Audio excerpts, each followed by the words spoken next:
Hello everyone, this is Shalini. Welcome to our YouTube channel Education Bracket by SP. I hope you all are fine. तो आज का chapter start करते हैं हम अपना। आज हम पढ़ेंगे क्लास 8 का chapter number 11 which is force and pressure. तो चैप्टर स्टार्ट करते हैं। फोर्स क्या होता है, पहले तो चैप्टर स्टार्ट है जैसे हमारा फोर्स से। फोर्स क्या होता है? फोर्स सिंपल लैंग्वेज में बोलें तो पुश या फिर पुल, यानी कि किसी भी फोर्स को हिंदी में बोलते हैं बल। बल लगाना यानी कि हम किसी काम को करने में, कुछ भी चीज को शिफ्ट करने में जब कोई अपनी ताकत लगाते हैं तो उसको हम बोल देते हैं फोर्स, बल बोलते हैं जिसे हम। ठीक है, सपोज करो आपको दरवाजा खोलना है, अंदर की तरफ को खोलना है, तो हम बोल देते हैं पुश, यानी कि जब हम उसे फॉरवर्ड डायरेक्शन में फोर्स को लगा रहे हैं तो उसे हम पुश बोल देते हैं। अगर हम फोर्स बैकवर्ड डायरेक्शन में लगा रहे हैं तो उसे हम पुल बोल देते हैं। सपोज करो कोई चीज रखी हुई है, ऐसी रखी है एक जगह पर, हमने उसे आगे को शिफ्ट करना, कोई बॉक्स रखा हुआ है, सपोज करो घर में कोई बॉक्स है, मम्मी ने बोला कि उसको शिफ्ट कर दो, तो हम हल्का सा उसको आगे को शिफ्ट कर रहे हैं। तो आगे को शिफ्ट करने के लिए हमें क्या करना पड़ेगा? उसको आगे को फोर्स लगाना पड़ेगा अपनी बॉडी से। ठीक है, तभी वो चीज शिफ्ट हो पाएगी। तो फोर्स को क्या हम कैसे डिफाइन कर सकते हैं कि फोर्स हमारा पुश भी हो सकता है या फिर पुल भी हो सकता है। पकड़ के हम उस बॉक्स को पीछे को भी तो शिफ्ट कर सकते हैं। तो यानी कि आगे को शिफ्ट करा तो पुश और पीछे को शिफ्ट करा तो पुल। फोर्स हमारा या तो पुश हो सकता है या फिर पुल, यानी किसी भी चीज के ऊपर किसी डायरेक्शन में पुल या पुश में डायरेक्शन में मूवमेंट देना, उसको हम फोर्स बोलते हैं। Whenever an object comes into motion, it takes place due to the action of force। यानी कि जैसे मैंने अभी आपको बताया, कोई बॉक्स रखा हुआ था, हमने मम्मी ने बोला कि उसको शिफ्ट कर दो, तो हमने उसे शिफ्ट करा, एक जगह से दूसरी जगह उसको मूव करवाया। तो कोई भी चीज अगर मोशन में आ रही है, मोशन का मतलब होता है मूवमेंट, किसी ऑब्जेक्ट के अंदर मूवमेंट लाना, उसको बोलते हैं मोशन।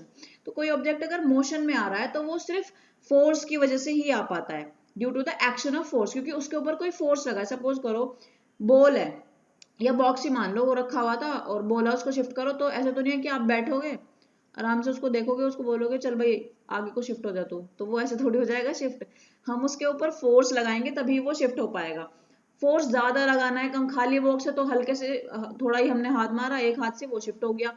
अगर उसके अंदर सामान रखा हुआ है, हैवी बॉक्स है, तो फोर्स ज्यादा लगेगा, वो अलग चीज है। लेकिन मूवमेंट लाने के लिए हमें उस पर फोर्स लगाना ही पड़ेगा। ठीक है, force are due to an interaction.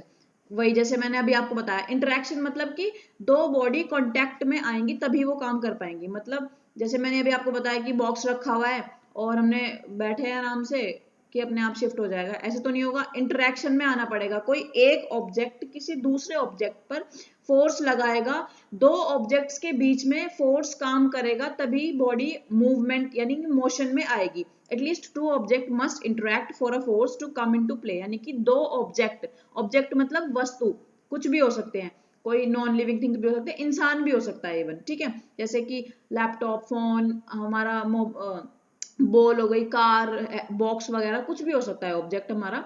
यानी कि किसी भी ऑब्जेक्ट को मूवमेंट में लाने के लिए उसके ऊपर हमें फोर्स लगाना ही पड़ेगा, दो ऑब्जेक्ट को आपस में इंटरेक्ट करना पड़ेगा फोर्स में लाने के लिए। ठीक है, thus an interaction of an object with another object result in a force between two objects। यानी कि इंटरेक्शन, एक ऑब्जेक्ट का दूसरे ऑब्जेक्ट के साथ जब भी इंटरेक्शन होता है तो फोर्स आता ही है। रिजल्ट हमें मिलता है कि उन दोनों के बीच में कोई फोर्स लगा है। सपोज करो एक इंसान इधर से चल के आ रहा था, एक इंसान इधर से चल के आ रहा था, दोनों में टक्कर लगी। टक्कर लगने के बाद अगर कोई एक इंसान ज्यादा हैवी है, मतलब कि बढ़िया मसल मसल वाला है एकदम, और दूसरा जो आ रहा है वो छोटा सा बच्चा है, पतला सा सूखा सा एकदम, तो टक्कर लगने के बाद जो हैवी सा है, स्ट्रांग है, वो तो खड़ा रहेगा, जो पतला सा सूखा सा था हो सकता है वो गिर जाए नीचे। तो यानी कि जो हैवी फोर्स था उसने हल्के वाले फोर्स पे वर्क करा और मतलब वो नीचे गिर गया। ठीक है, तो इसमें दो फोर्स आपस में इंटरेक्शन में आए और हैवी वाले फोर्स ने लो जो कम वाला फोर्स था उसके ऊपर वर्क करा। ठीक, जैसे ये एग्जांपल है, एक स्टेशनरी कार एक खड़ी है। स्टेशनरी का मतलब होता है जो चीज रेस्ट में होती है, जो मूवमेंट नहीं कर रही होती है। स्टेशनरी कार है, उसके पीछे एक आदमी खड़ा है, दोनों अलग अलग खड़े हैं, कोई मतलब नहीं है, फोर्स का कोई मतलब नहीं है। अभी उस कार ने उस मैन ने उस कार को पुश करा आगे की डायरेक्शन में, तो फोर्स लगाया उसके ऊपर, तब वो कार मूवमेंट में आई है, अब वो कार चल पड़ी आगे को। यानी कि कोई ऑब्जेक्ट, जब कोई एक ऑब्जेक्ट दूसरे ऑब्जेक्ट के ऊपर फोर्स लगा रहा है तो दूसरा ऑब्जेक्ट मूवमेंट, मोशन में आ रहा है।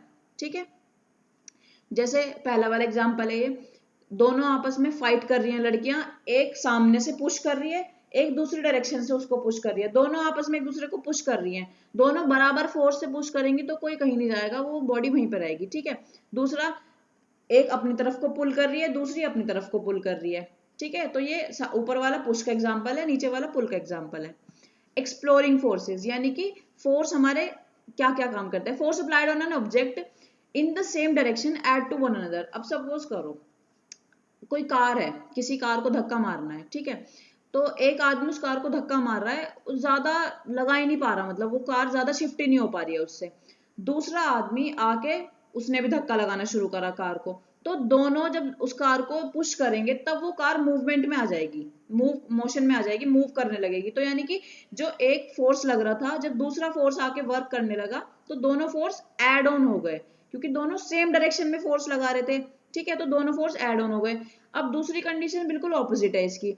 अगर एक इंसान सामने से कार को पुश कर रहा है, दूसरा दूसरी डायरेक्शन से कार को पुश करने लगे, अगर सेम फोर्स से पुश करेंगे तो वो कार मूव करेगी नहीं ना।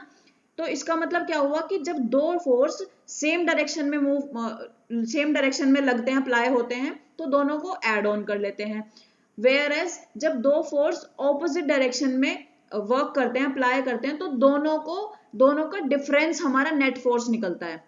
एग्जाम्पल समझो, हमने अभी एक कार का एग्जाम्पल लिया था कि एक इंसान कार को पुश कर रहा है, फोर्स लगा रहा है उसके ऊपर। सपोज करो जो एक पहले वाला इंसान लगा रहा था वो 9 न्यूटन का फोर्स लगा रहा है। अभी कंफ्यूज मत होना कि 9 न्यूटन क्या है ये, बस ऐसी सिंपली मैं समझाने के लिए बोल रही हूँ कि 9 फोर्स लगा रहा है वो, अभी उस पर मत जाओ यूनिट पर।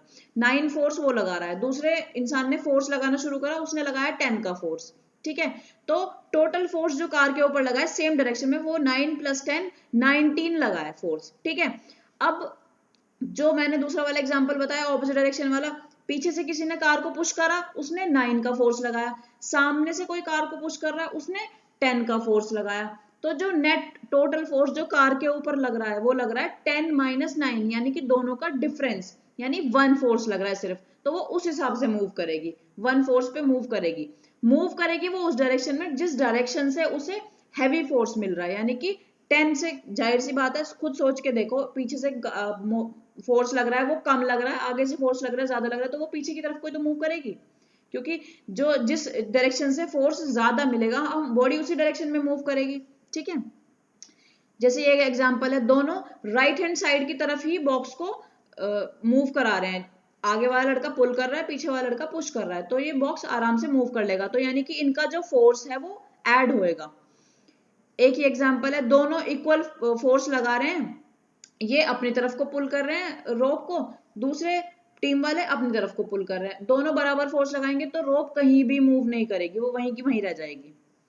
The strength of a force is usually express bye its magnitude, यानी कि कितना फोर्स लग रहा है ये उसके मैग्नीट्यूड का मतलब होता है किसी भी चीज की न्यूमेरिकल वैल्यू।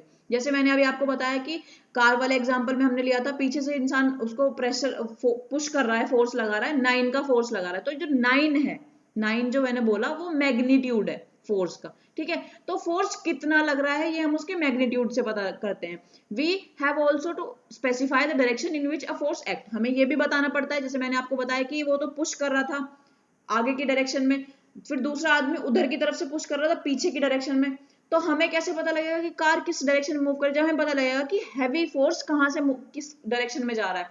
सपोज करो जो कार को पीछे से फोर्स कर रहा था वो साउथ की तरफ को, सॉरी नॉर्थ की तरफ को पुश कर रहा था कार को, और जो 10 वाला फोर्स लग रहा था वो साउथ की तरफ को पुश कर रहा था, तो जो हैवी फोर्स है वो साउथ की तरफ को जा रहा है, तो 1 जो फोर्स लगा उस पर अल्टीमेट जो total force net force car के ऊपर लगा 1 का 10 - 9 करके, वो किस डायरेक्शन में लगा, साउथ की डायरेक्शन में, यानी कि पीछे की तरफ को। ठीक है, तो इसलिए डायरेक्शन भी बताना जरूरी होता है हमें। इफ द डायरेक्शन और the magnitude of the force change, it effect also changes. अगर मैं नॉर्थ की तरफ को 10 न्यूटन फोर्स लगाने लगू और साउथ की तरफ को 9 न्यूटन, तो गाड़ी कहां को मूव करेगी, नॉर्थ की तरफ को। यानी कि डायरेक्शन और मैग्नीट्यूड अगर बदल जाते हैं तो उसका इफेक्ट भी बदल जाएगा। ठीक, a force can change the state of motion, force state of motion को भी चेंज कर देती है। स्टेट ऑफ मोशन का मतलब समझो, मोशन का मतलब होता है कोई भी चीज जब मूवमेंट कर रही होती है। स्टेट ऑफ मोशन यानी कि या तो मूवमेंट करती हुई चीज स्पीड पकड़ ले, या फिर कम स्पीड पे आ जाए, या फिर बिल्कुल रेस्ट पर आ जाए, तो ये होता है स्टेट ऑफ मोशन। ठीक, if the force applied on an object is in the direction of its motion the speed increases. Obvious सी बात है, अगर कोई बॉल चल रही है, सपोज करो आपने नीचे जमीन पर ऐसे बॉल फेंक दी, वो चल रही है, वो चल ही रही थी पहले से, आपने आगे जाके और ज्यादा उस पर हाथ मार दिया, यानी कि फोर्स लगा दिया, तो वो स्पीड ही पकड़ेगी। यानी कि जिस डायरेक्शन में ऑब्जेक्ट मूव कर रहा है, अगर हम उसी डायरेक्शन में फोर्स अप्लाई कर दें तो वो स्पीड पकड़ लेता है। ठीक है, उसकी स्पीड इंक्रीज हो जाती है। Whereas if the force applied in opposite direction of the motion then it result in a decrease in the speed. Ball आगे को मूव कर रही थी, आपने दूसरी डायरेक्शन में जाके उसे हाथ मार दिया, मतलब कि उसे रोक दिया है, कुछ भी कर दिया, तो वो क्या करेगी, या तो वो रुक जाएगी या फिर उसकी स्पीड कम हो जाएगी दूसरी डायरेक्शन से। ठीक, जैसे ये एग्जांपल है, टायर को जब वो रिपीटेडली, उसने एक बार टायर में स्टिक मारी तो वो टायर चलना शुरू हो गया, अब वो रिपीटेडली स्टिक्स मारे ही जा रहा है टायर में, तो टायर की स्पीड बढ़ेगी। सब खेलते हैं बचपन में इस चीज से, टायर से, तो जैसे हम उसमें स्टिक को मारते रहते हैं टायर में, तो टायर की स्पीड बढ़ती रहती है। A change in either the speed of an object or its direction of motion or both is described as the change in its state of motion। यानी कि state of motion में change का मतलब होता है या तो ऑब्जेक्ट की स्पीड में चेंज आ जाए या फिर डायरेक्शन में चेंज आ जाए। जैसे मैंने आपको शुरुआत में बताया था, अगर कोई बॉडी मूव कर रही है, या तो वो चलती चलती रुक जाए, या उसकी स्पीड बढ़ जाए, उसकी स्पीड कम हो जाए, या फिर उसकी स्पीड का डायरेक्शन बदल जाए भाई। ठीक है, तो यानी कि या तो स्पीड में चेंज आना, या फिर डायरेक्शन में चेंज आना, या फिर दोनों में एक साथ चेंज आना, इस चेंज को हम बोलते हैं change in state of motion. ठीक, दस अ फोर्स में bring a change in the state of motion. और फोर्स की वजह से ही ये जो स्टेट ऑफ मोशन में चेंज आ रहा है, ये फोर्स की वजह से ही आ पाता है। Sometimes application of force does not result in change of motion. ये दूसरा केस है। जैसे कभी कभी क्या होता है कि जरूरी नहीं है आप फोर्स अप्लाई कर रहे हो किसी ऑब्जेक्ट पर और वो मोशन में आ जाए। जैसे मैंने आपको बताया कि बॉक्स रखा हुआ था और हमने उस पर फोर्स लगाया, वो बॉक्स शिफ्ट हो गया। भाई एक इंसान से शिफ्ट नहीं हुआ, दो ने लगा दिया तो शिफ्ट हो गया। एक से कम शिफ्ट हो रहा था, दो ने लगाया तो वो ज्यादा शिफ्ट हो गया। कभी कभी कैसा होता है कि हम अपना मैक्सिमम फोर्स लगा लेते हैं कि जितना हम में ताकत है उतनी लगा दी हमने, लेकिन ऑब्जेक्ट मोशन में नहीं आया। जैसे एग्जांपल है, दीवार है घर की, ठीक है, दीवार पर आप धक्का लगाओ, एक लगा लो, दो लगा लो, पूरी फैमिली खड़े होकर दीवार में धक्का लगा लो, दीवार कहीं शिफ्ट नहीं होगी, वो जहां है वो वहीं रहेगी। ठीक है, तो ये हमारे कुछ एग्जांपल्स हैं जिसमें no effect can be seen, यानी कि कोई भी इफेक्ट हम नहीं देख सकते हैं, हम कितना भी फोर्स उसमें लगा लें। ठीक, force can change the shape of an object, यानी कि फोर्स से हम ऑब्जेक्ट की शेप भी चेंज कर सकते हैं। जैसे कुछ सिचुएशंस है हमारी, a lump of dough on a plate, plate में गुथा हुआ आटा रखा है, उस पर आप फोर्स लगाओगे, उसमें हम पुश कर रहे हैं या कुछ भी कर रहे हैं, उसमें फोर्स लगा रहे हैं हम जब, तो उसकी शेप चेंज हो जाती है। Spring fixed to the seat of a bicycle, bicycle की जो सीट होती है उस पर स्प्रिंग लगी हुई होती है, हम उस पर बैठते हैं तो वो कंप्रेस हो जाती है ना, कंप्रेस हो जाती है, स्ट्रेच हो जाती है, सॉरी कंप्रेस हो जाती है। जब हम उससे खड़े होते हैं तो वो एक्सपेंड हो जाती है स्प्रिंग। आपने कभी देखा होगा, बाइसिकल की देख लो, या फिर सिंपल जो स्प्रिंग होती है, नॉर्मल स्प्रिंग कभी वैसे भी देख लेना, जब आप उस पर फोर्स लगाओगे तो वो कंप्रेस हो जाएगी, फोर्स छोड़ दोगे, रिलीज कर दोगे तो वो एक्सपेंड हो जाएगी। ठीक है, तो फोर्स हमारा शेप भी चेंज कर सकता है। A rubber band expanded suspended from a hook or nail fixed on a wall, किसी दीवार पर हुक लगा हुआ है, उस पर रबर बैंड को अटकाओ और एक्सपेंड करना शुरू करो उसको, तो उसकी शेप चेंज होती है, वो एक्सपेंड होना शुरू होता है। उसे छोड़ दो तो वो वापस अपनी शेप में आ जाएगा। तो फोर्स से शेप चेंज हो रही है। अब प्लास्टिक और metal scale between placed between two bricks, bricks भी क्यों, स्कूल में सब ऐसे करके देखते हैं कि कोई आयरन का जब हमारा वो होता है स्केल होता है, सब उसको हाथ से ऐसे कंप्रेस करते रहते हैं तो उसकी शेप चेंज हो जाती है, आपने देखा होगा वो कर्व शेप में आ जाता है। ठीक है, तो ये भी हमारा एग्जांपल है कि फोर्स से शेप चेंज हो सकती है। From above activity we have realized that, तो ये कुछ हमने चेंजेस देखे जो फोर्स की वजह से आते हैं। फोर्स में make an object move from rest, रुकी हुई चीज रेस्ट में आ जाती है। जैसे बॉक्स रुका हुआ था, हमने उसमें धक्का लगाया, पुश करा उसे तो वो आगे, जैसे कार रुकी हुई थी, कार में उस मैन ने पुश करा था, फोर्स लगाया था तो वो कार मूव कर गई। मे change the speed of an object if it is moving, अगर मूवमेंट में है और फिर उसमें हम फोर्स लगा रहे हैं तो वो स्पीड में आ जाएगा। जैसे टायर वाला एग्जांपल देखा, वो मूवमेंट में था, अब रिपीटेडली उसमें स्टिक मार रहा है वो लड़का, तो वो स्पीड पकड़ लेता है, स्पीड इंक्रीज हो जाती है। मे change the direction of motion, motion की डायरेक्शन को चेंज कर देता है। अगर इस डायरेक्शन में कोई चीज मूव कर रही है, हमने दूसरी डायरेक्शन से उसमें फोर्स लगा दिया तो वो उसकी डायरेक्शन ऑपोजिट हो जाएगी, ज्यादा फोर्स लगा दिया तो। मे bring about a change in the shape, shape के एग्जांपल हम अभी हमने देखे कि शेप में चेंज आ जाता है फोर्स से। मे कॉज सम और ऑल ऑफ दीज ऑब्जेक्ट, यानी कि ऐसा भी हो सकता है कि किसी चीज के अंदर ये सारे जो चेंजेस हैं एक साथ आ जाएं। Next contact forces, contact force अब हम कल पढ़ेंगे, आज के लिए बस इतना ही है।